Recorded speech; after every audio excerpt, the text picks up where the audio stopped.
Hello, everyone, and welcome back to a bit of Reading Between the Lines YouTube content. We always like to get our tactics boards out, and we've had a month of Rubén Sellés. So we're going to have a little bit of a chat and a little bit of a play around with these figurines to talk about what we've noticed on the ball. And in future episodes, we'll talk about off the ball and other bits and pieces we've picked out. Cal, where do you want to start? Well, thank you, Jordan. I think we should start with that front four. It's pretty noticeable. I mean, there's been a bit of rotation so far in the season, but it's a lot of consistencies, especially with Kelvin. And they're super narrow in attack. And it kind of feeds into the overall philosophy of a very central based team, both in the 4-2-2 setup to start the lineup, off the ball too, but that's for a later episode. But the idea is it's very narrow, at least to start with. And it's those vertical lines between the attacking midfielders and the strikers. Yeah. You'll see with like Vickers and Nibs, they'll work in a pair. They'll start in a vertical line, which is great because it means it's difficult for the defenders to pick them up because who picks up who? Like in this defense, there's a 3-back, the right centre back's on Vickers. But if Vickers pulls wide, that number 2 does not want to go out there and follow him, which means Nibs would have space on the inside, etc. It creates a real air of uncertainty for the defense. Yeah, this is like a little bit of you described it on the pod the other day as like almost like an LFL type thing of like set plays within, an ongoing game. And this is definitely a piece that we've seen plenty of times, which is, if the ball's with, even the goalkeeper or with the centre back or, even a full back, we'll have, one of the strikers, we'll talk about Nibs and Vickers here. They'll line up, like you say, in a vertical line, which is very anti a lot of some certain football philosophies in terms of zones and only one player per zone and stuff like that. But we often see, the attacking midfielder and the striker start pretty vertically along the same line, and then they move. And it's typically a striker pulls wide, and maybe that drags a little centre back with them. And then the attacking midfielder will then attack that space. And we've seen an awful lot of channel balls from this team, a lot of vertical passing from this team, either hitting space in behind or just hitting the front line and trying to pick up pieces afterwards, which obviously we'll talk a little bit more on when we talk about off the ball. But that sort of set play, if you like, of dragging people out of positions to create these gaps for runners to hit is something we've seen loads of. And it doesn't always, some of it depends on, it's all about the relationship, right? Between the attacking midfielder and the striker. And as long as they know what they're doing, and as long as they're coordinated, it can be really successful, right? But one of the things, I don't know if you want to touch on it, is with so much of the focus being on these two players being quite narrow, being quite close to each other to start these little moves, there's an awful lot of reliance on the fullbacks to provide the width, right? Sure. And that's really how that first phase of build-up goes. It's Button to the centre-backs to the fullbacks. And more often than not, I feel like it's Carson because he's better on the ball in a deeper position. And like then you see he's got no easy pass on. That ball to Nibs has probably got a player in the way, and it's quite a risky ball just to try. Yeah. So either what happens is he'll go for a dink down the line, like in behind that number 2 for Vickers and Nibs to chase onto. The idea being that like it's a percentage pass, it's awkward to deal with. You might get thrown, you might get a corner, etc. Or he kind of punches it centrally into Nibs or Vickers or even Kelvin. And then as soon as that punch pass comes in, it kind of ignites the attack, and you either have like a little layoff from Kelvin or Vickers. And you saw it in the first goal. No, so not the first goal. The sending off for John Thompson against Stevenage. It was actually Abbey who fired it in, but similar principle. And that fastball comes in, a little flick off, and then you maybe got a man in behind. And it's it's awkward to defend because all it's got to do is work once, because you're going for those central zones a lot of the time. It's so high reward because if the ball bounces through, whether it's a lovely flick off or whatever, or just a bounce, then your striker's in and he's in a central position with like a high chance of scoring. And because of our off the ball work, meaning that we want to defend centrally in transition, it's low reward as well. It's low risk as well, because like if the ball doesn't, if the ball doesn't go to Kelvin or to Vickers there, it's right in front of their defense where we want it to be for the press anyway. Yeah, you're spot on. And we'll probably get that red card's probably a really good thing to touch on. And we'll probably get some of the positions and stuff wrong. But Carson was quite high. Abbey took the ball from quite wide and carried it a fair old way. And again, without picking this back and putting everybody where they're supposed to be, I'm almost certain, just because we've seen it so often, that the structure was going to be something very similar in terms of Vickers and Nibs pretty close to each other in the same sort of areas, right? But Vickers dropped off. The ball gets fired in. Maybe nobody tracks him, right? Ball gets fired into him. First time flip around the corner, Nibs is away and taken down, right? And it's that coordination of one comes short, one goes long, that is going to create a lot of these situations. And to your point, if that flick had come in and centre back just mops it up, fine, no issue, right? They've got the ball, not in a very dangerous area. We can then maybe try and pinch it back. But when it works and we're through, we're in a really good position. And had he not get taken down, again, he wasn't through on goal, but it was a very interesting position running at their back line with Kelvin, with Kamara, probably Vickers sprinting to catch up as well, and lots of men in the box. And I think that's a key point too, is that even if we get through those wide positions, all four of those attackers are interchangeable. They can all do a job, kind of running with the ball or off the ball. They've all got decent pace, decent physicality. They're all pretty good dribblers as well. Like, obviously some are better than others, like, Vickers in a wide space, fantastic. But the point is, there's no massive elephant in there. Yeah. That's not me calling Andy Carroll an elephant. It's more of a metaphorical elephant than a physical elephant. But you know what I mean? In that first game against Peterborough, you saw we were doing those quick transitions. We were trying to play, but it was where usually there'd be two options for a pass through out wide. There was one, because you can't pass to Carroll in that position. It just kills the attack. Whereas with these guys, you can have Kelvin out wide, you can have Kamara and Vickers charging the box. And Kamara he had a couple of shots against Stevenage early on, a header, another shot, where I was like, yes, these are the runs you need to make. And it's what Aziz did. I know Aziz, he didn't have the best game against Stevenage. He missed a couple of big chances. But I love that he's there in the 6-yard box, because that's what you need from these wide players, is you need them to be there getting the chances, essentially. Numbers in the box has been pretty good this season already, for sure. And that's, again, like to your point, like if you're going to play a narrow front four, 3 of them can't sit around the edge of the box, right? They're there to get in the box, and we generally have done quite a good job of that. Exactly, and I think we're going to need Kelvin's got for 4 goals in 5 games, great, but excuse me, we need Vickers, Kamara, Nibs to all be chipping in.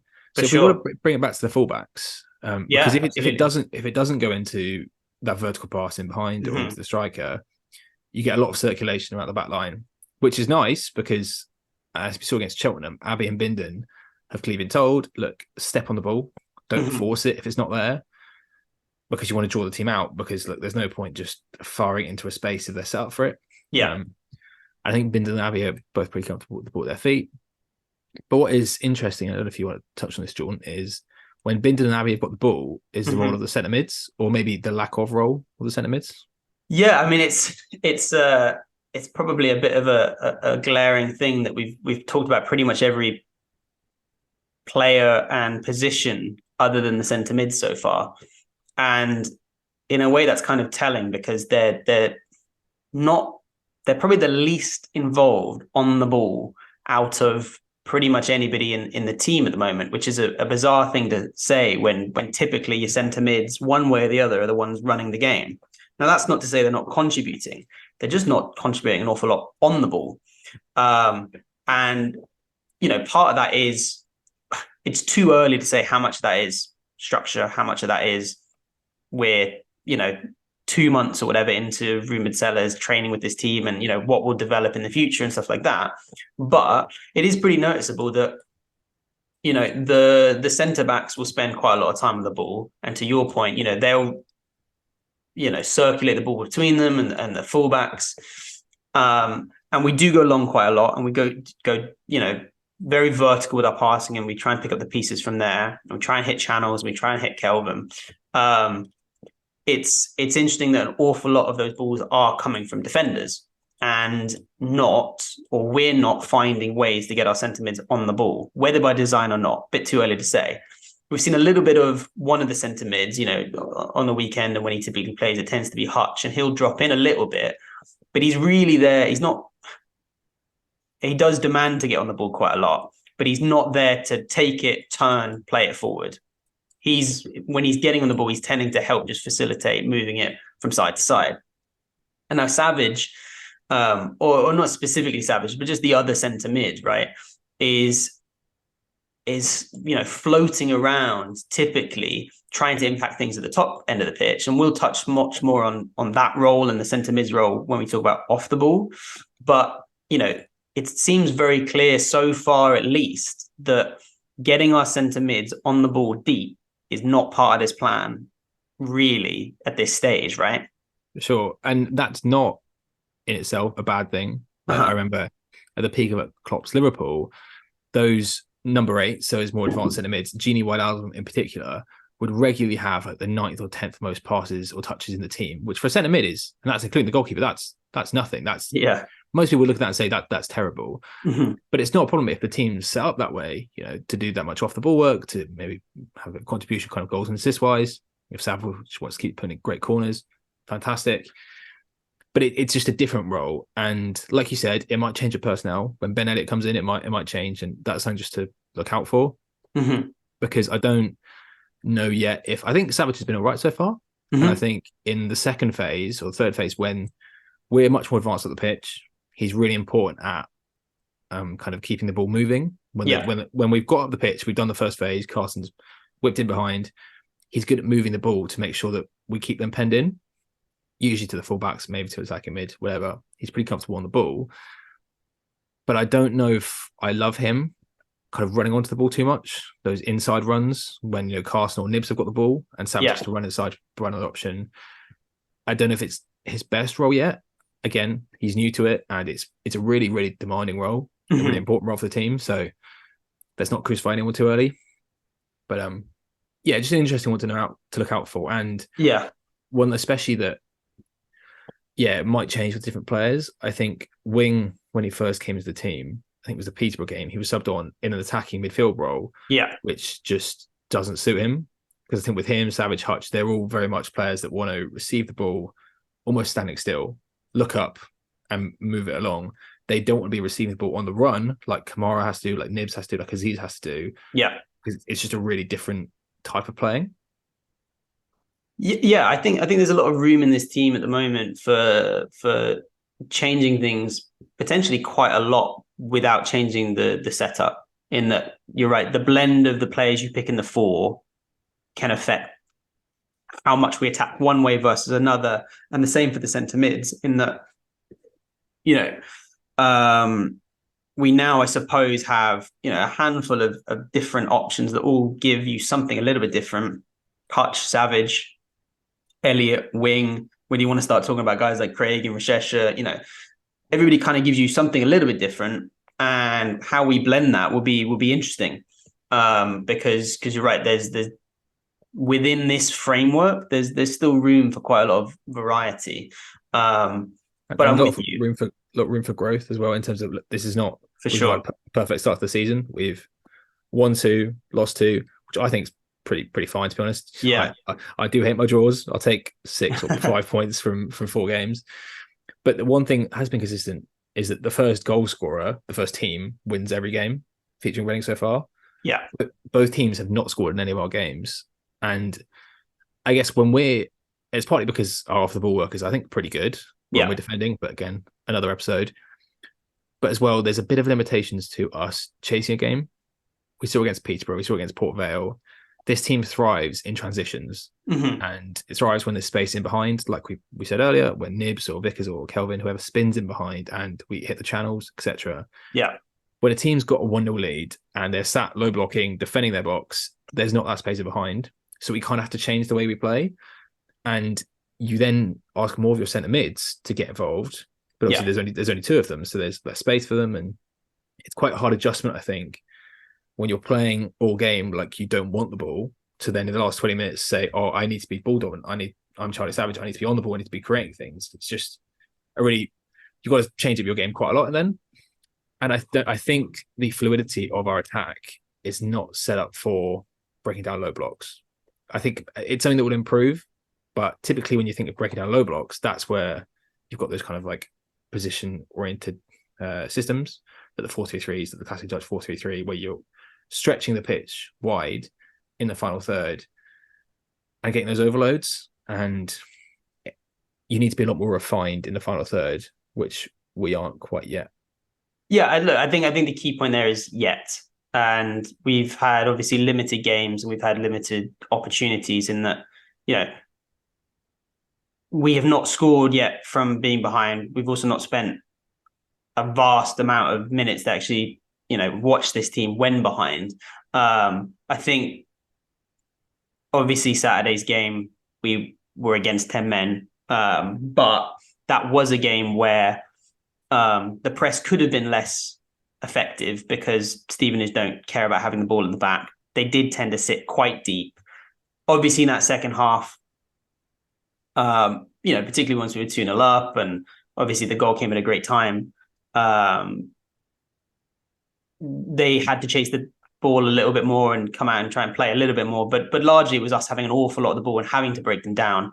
And we did still create a fair bit in that second half, albeit against 10 men. So it is an interesting piece. It's going to be interesting to see how it develops. And obviously, the second goal on the weekend came from a long ball to a fullback bombing on beyond the defensive line. Can you do that if you're playing 11v11? Maybe not. But it's certainly, this team so far has looked at its best when transitioning.